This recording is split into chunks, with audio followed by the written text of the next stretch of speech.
ससुरा के लीला सौसे शरीर हमर हो गइल ढीला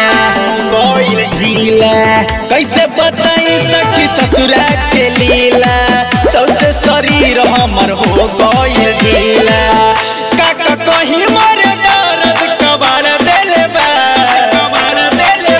रात से जिया पर देवरवा हो कैसे भी सधारे वो काट देले बा रात से जिया पर देवरवा हो जैसे भी सधारे कबाड़ देले बा जैसे भी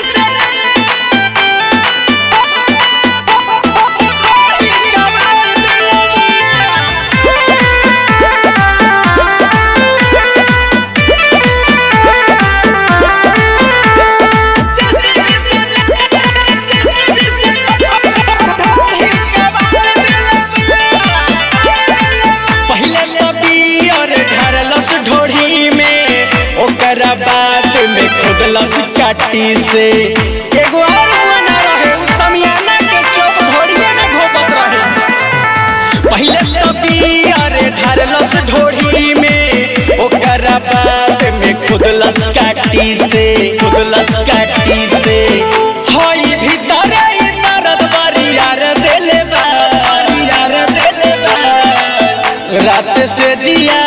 पा दे बरवा हो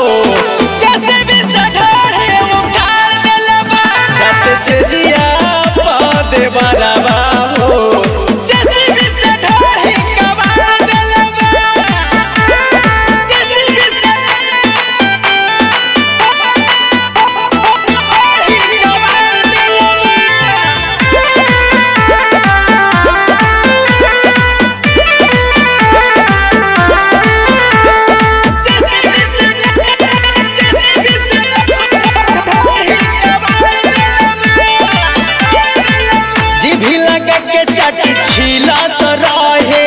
हमरो तो ढेरे मजा मिलत रहे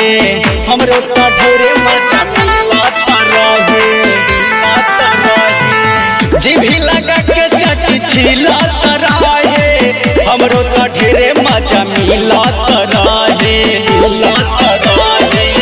संजय सानू के भी दुख बरियार देले बा